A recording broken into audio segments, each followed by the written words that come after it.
She tucked her child into bed, kissed his forehead, and turned off the light. Then, her phone rang. It was her father. His voice was a strained whisper. "There's been an accident," he said. "Your mother is alive. An ambulance is coming." Lena didn't ask questions. She just ran, because some nights, they change everything forever. It was a humid August night in 2014 in the quiet town of Ridgewood Falls.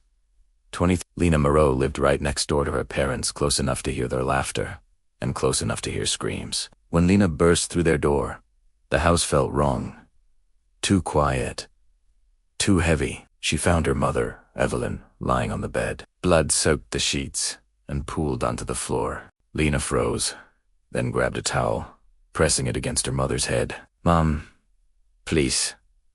Squeeze my hand. But there was nothing. This was not normal, and it would never be normal again. Police arrived within minutes. Red lights washed over the house. Neighbors watched from their windows. Inside, Evelyn Moreau was still breathing. Barely. Paramedics moved fast. They lifted her, rushed her out. Lena followed the ambulance, her heart racing, her hands shaking. Her father, Richard, was taken somewhere else. Another hospital. Another room. Another story. He had a wound in his hand, a bullet hole through his palm. Doctors wrapped it tight. Police asked questions. Richard spoke calmly. Too calmly. "We were getting ready for bed. I picked up the gun. I wanted to make it safe."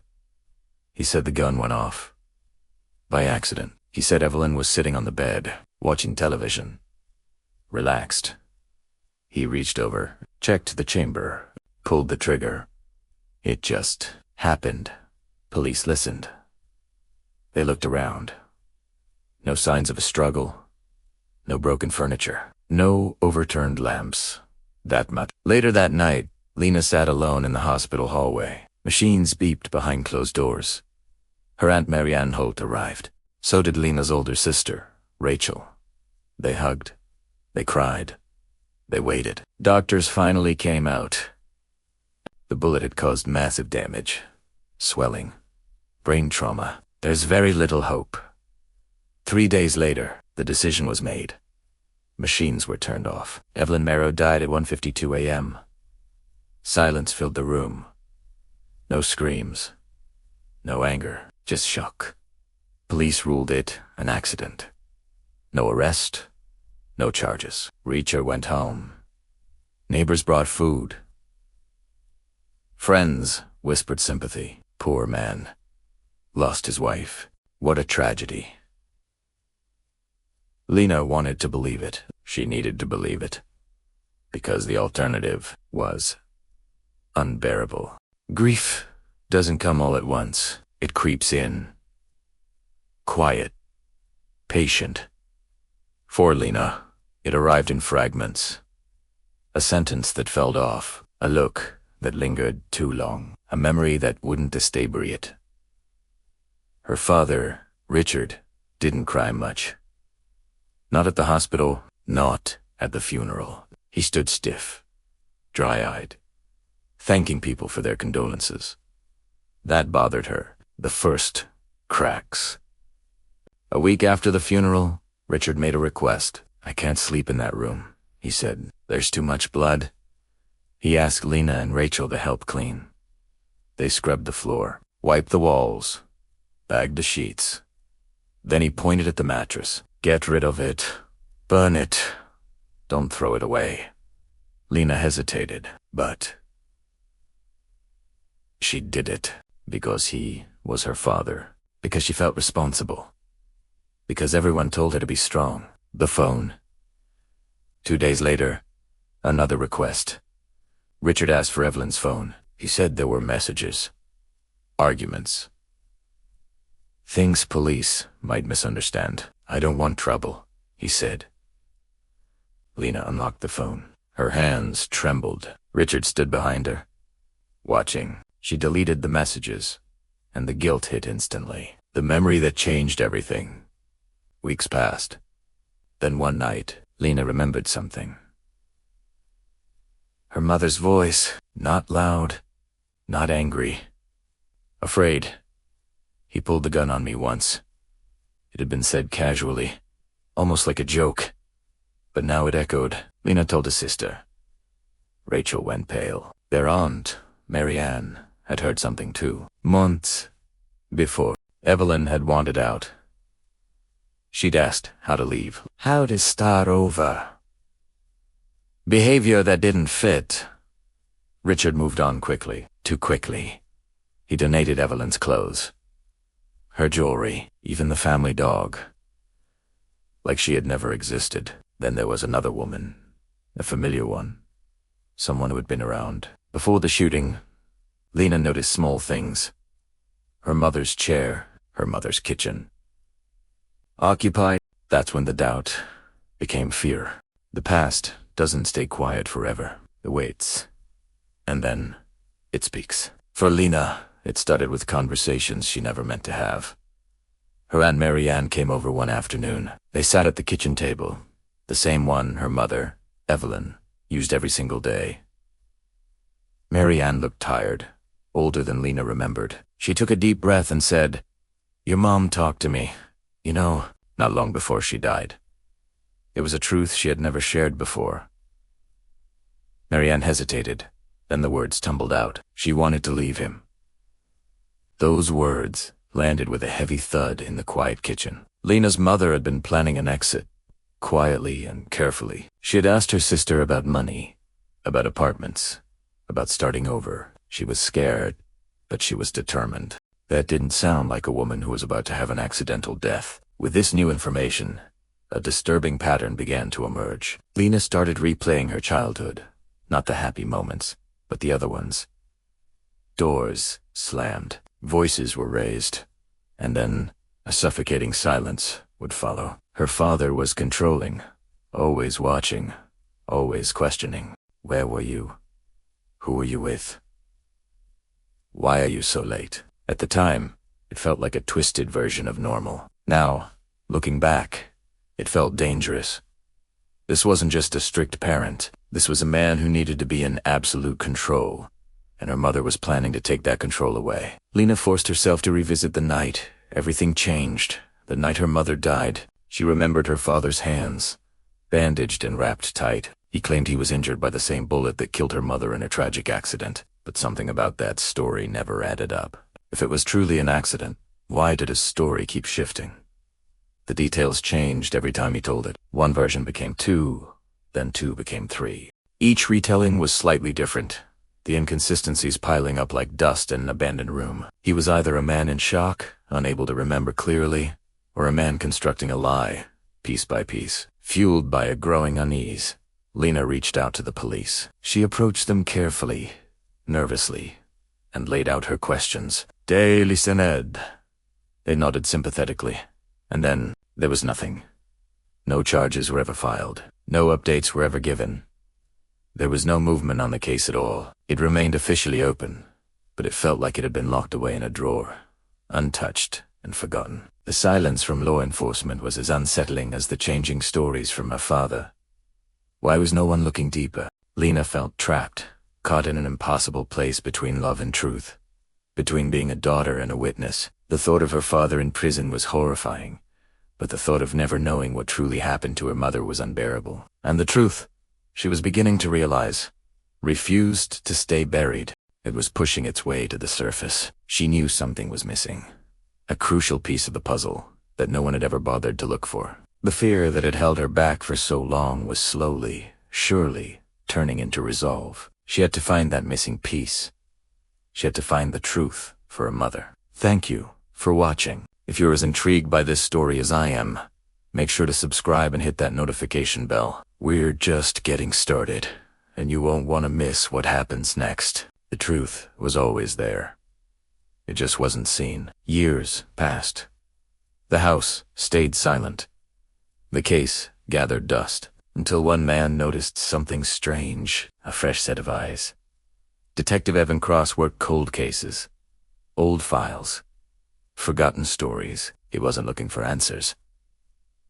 He was looking for mistakes. Deneso Italiano, a note in the evidence log. Home security system collected. No follow-up. No review. No transcript. Evan froze. The camera that never slept. The house had a security camera mounted near the front door. It recorded video and audio. That night, it was running. No one had ever listened to it, not once. Reopening the past. Evan pulled the device from storage. Old dusty. He took it to a lab. Technicians struggled at first. The system was outdated.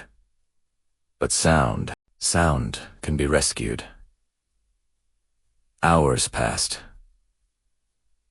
Then a voice emerged. The last conversation. A woman's voice. Angry. Shaking. It was Evelyn. She was arguing, yelling, crying. Another voice answered, low.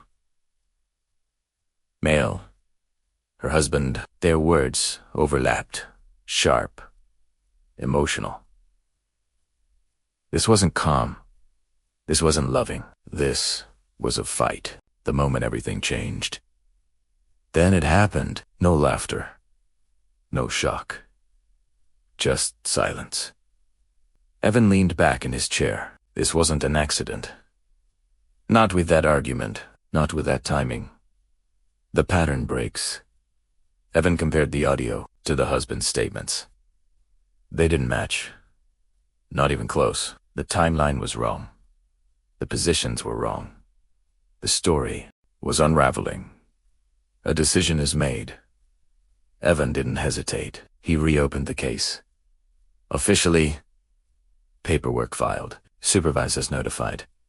This time, it wouldn't be ignored. The truth had a voice now. Words can lie. People can lie. But science doesn't. The evidence comes back. Detective Evan Cross brought in experts, not opinions, facts. Ballistics, blood patterns, trajectory analysis. Each one told a piece of the story, and none of them matched the accident. The gun itself, the weapon was examined first. A modern handgun. 2 safety mechanisms. It doesn't fire easily. You don't brush the trigger. You pull. Italiano. Hard. On purpose. That much blood doesn't lie. Next came the blood. Blood on the wall. Behind the husband, not in front of him. That meant something very specific. Tishot didn't he travel away from him? It traveled toward him, reconstructing the moment. Forensic analysts rebuilt the scene. Slowly. Carefully. They showed how Evelyn was positioned. She wasn't sitting back calmly. She was trying to pull away. Trying to escape. The husband was close. Too close. The hand wound explained. Then came the biggest question. The injury to his hand. How could he shoot himself and her at the same time? Simple. He was holding the gun incorrectly. Finger on the trigger. Gun pointed inward. During a struggle, the shot went through his hand. Then into her head. The story falls apart. Every test said the same thing. This wasn't random. This wasn't careless. This wasn't tragic chance. It was reckless, dangerous, and intentional. A new classification. The case file changed. 1 word removed. Accidental. Replaced with another. Homicide. 9 years late. But finally, honest. The call that changed everything. Evan picked up the phone. He called the prosecutor. We need a warrant. Silence on the other end. Then one question. Are you sure? Evan didn't hesitate. Yes. Yes. The hardest part wasn't the arrest. It was the phone calls. Detective Evan Cross didn't rush it. He knew what this would do. He dialed the number anyway. On the other end, a daughter answered.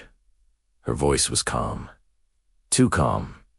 Evan spoke carefully. We've reopened your mother's case. Silence, then breathing. Fast. Shaky. The words landed hard.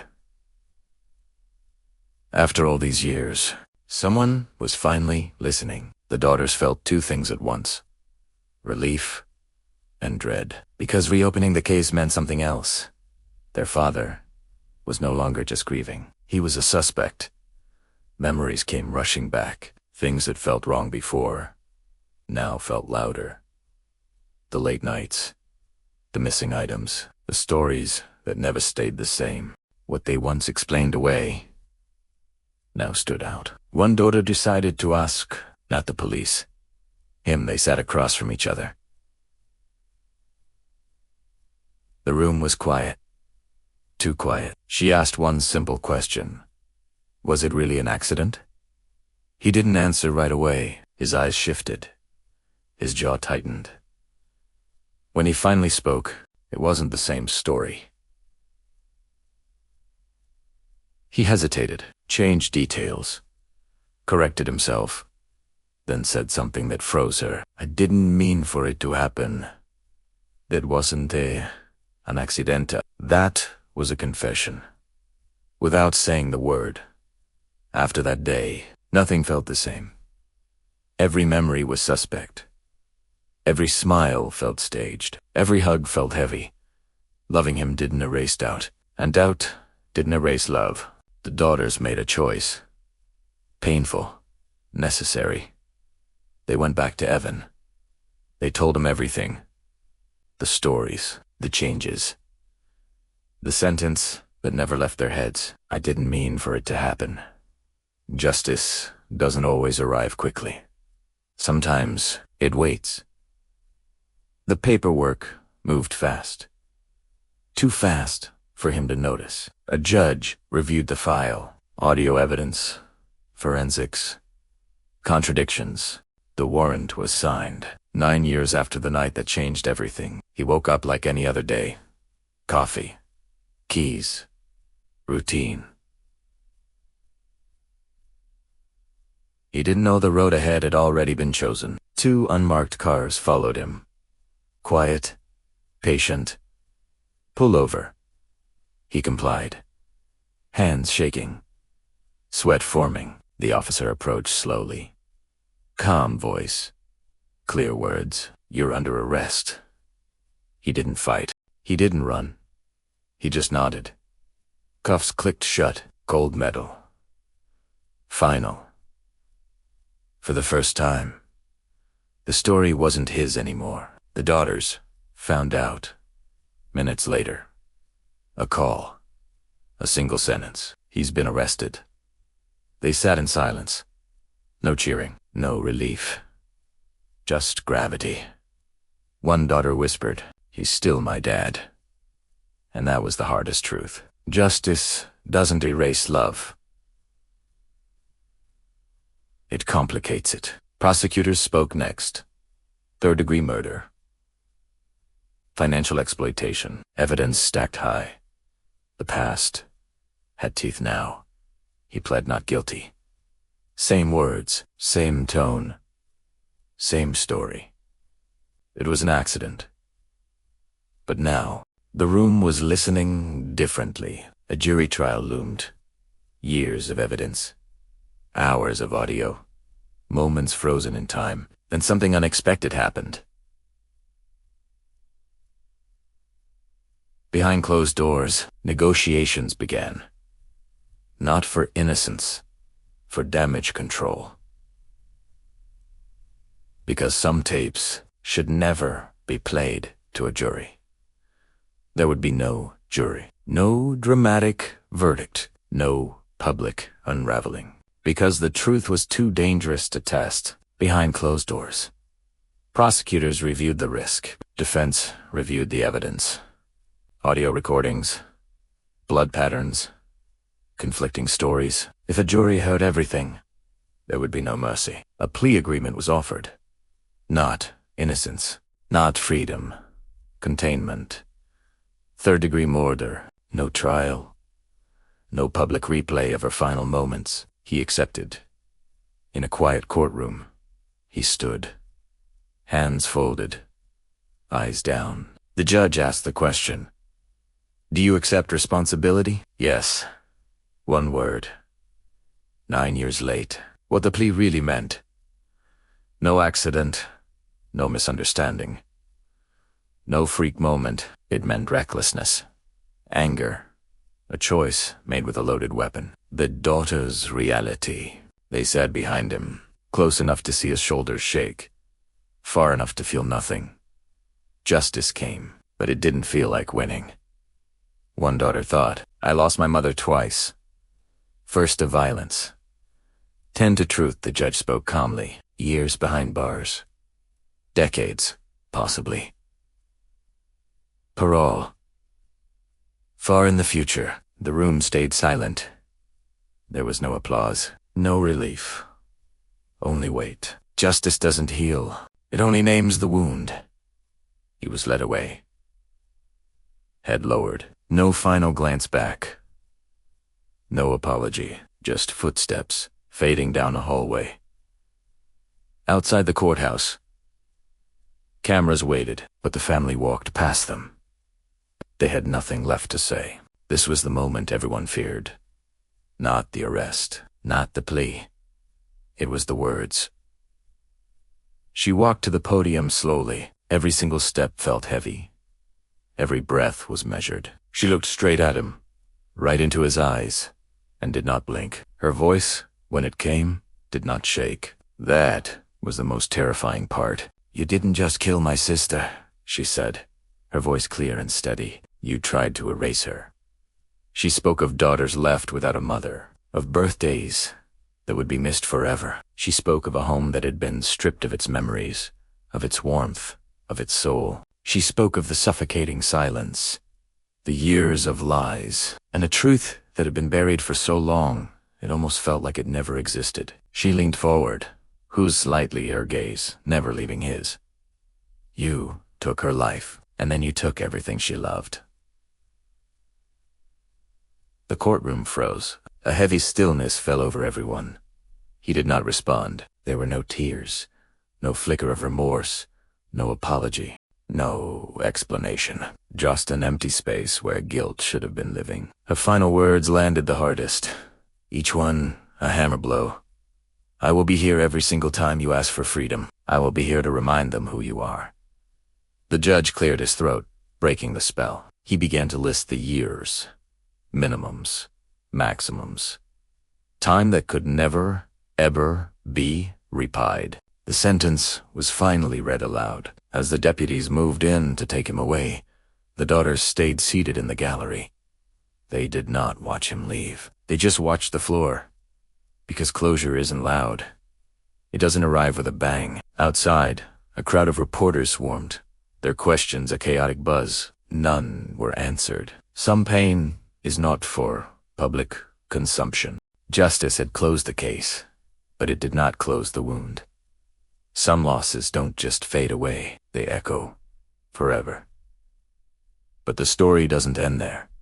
It takes one final, devastating turn. A loss that no one saw coming. A loss that would test this family beyond imagination. They thought the worst was over. They were so wrong. Life tried to move forward after the trial. It wasn't smooth. It wasn't clean, but it was forward. There were school mornings to get through, lunches to be packed. There were small, fragile smiles that tried their best to mean hope. He was the light in their darkness. The laughter that filled the quiet rooms. He was the reason they got out of bed each day. He was just a boy who had already known so much loss, but he still believed in tomorrow. It was supposed to be a normal day, just another afternoon. Just another car ride. There were no warnings, no strange feelings, no premonitions. Just motion. And then the phone rang. Once, twice. The voice on the other end said words that no one ever prepares for. Words that shatter a universe in a single second. Everything stopped. Time folded in on itself. All the air was sucked out of the room. The world went quiet. A child was gone. Who's like that? This loss was different. It was sharper. It was crueler. It reopened everything. The old wound, the one they thought was starting to scar over, screamed again with fresh agony. She didn't scream. She didn't fall apart. She just sat there, staring at nothing, while holding everything inside. Why this family? Why again? There were no answers, only a crushing, overwhelming absence. Photos became like stories of him were repeated over and over.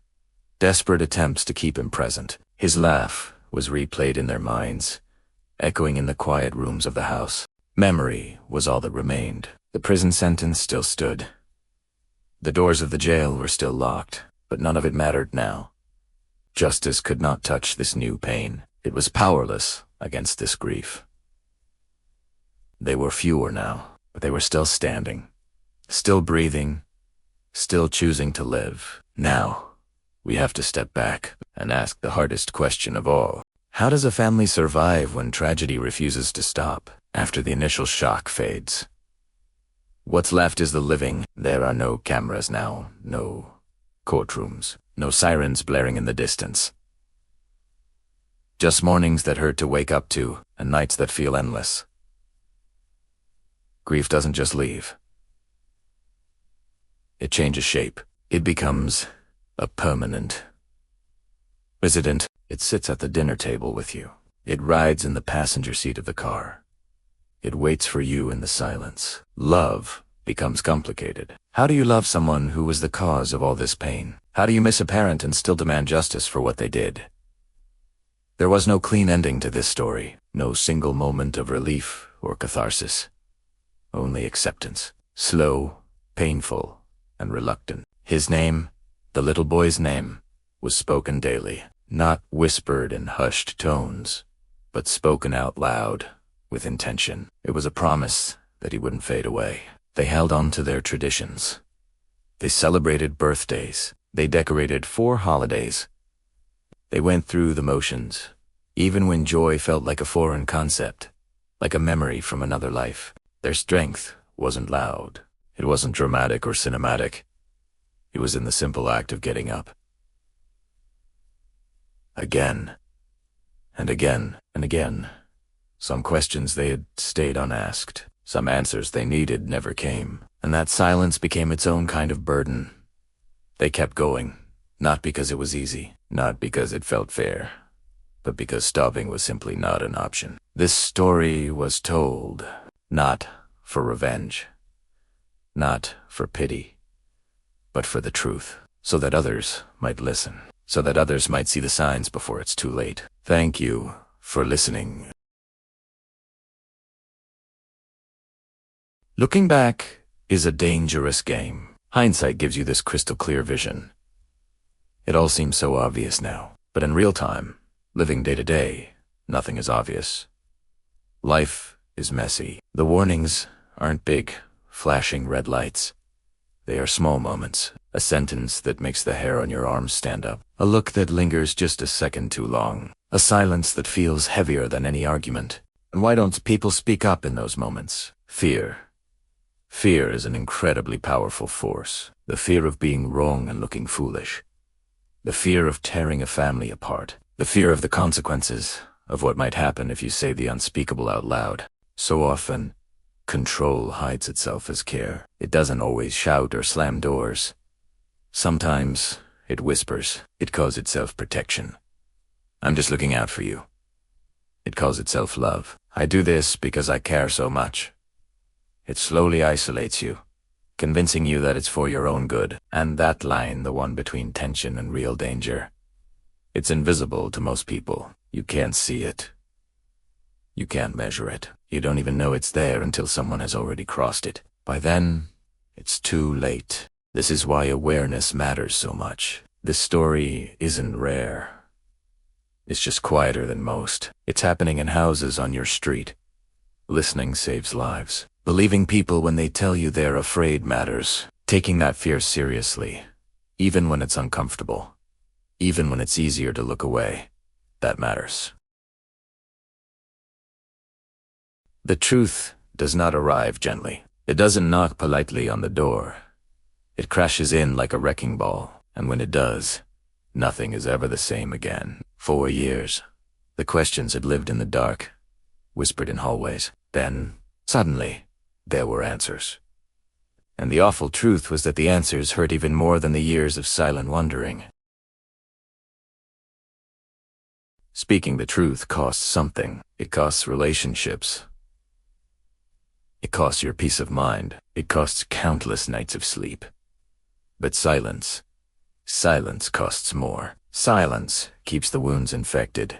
Unable tuil. The truth, as painful as it is, at least lets them breathe. After the headlines fade and the courtroom's empty, after the cameras pack up and leave, grief stays. It becomes a permanent resident in the house. And you learn that families like this don't get closure. That's a myth. They get scars. They learn how to live around the pain. Not past it. Around it. It becomes part of the architecture of their lives. This story was never meant to exist. It is a legacy no one ever wanted, but here it is. A warning. A reminder. These stories matter. They matter because they teach us to listen more carefully. To notice the fear in a friend's voice. To question the accidents that seem to happen too often. To trust our own instincts.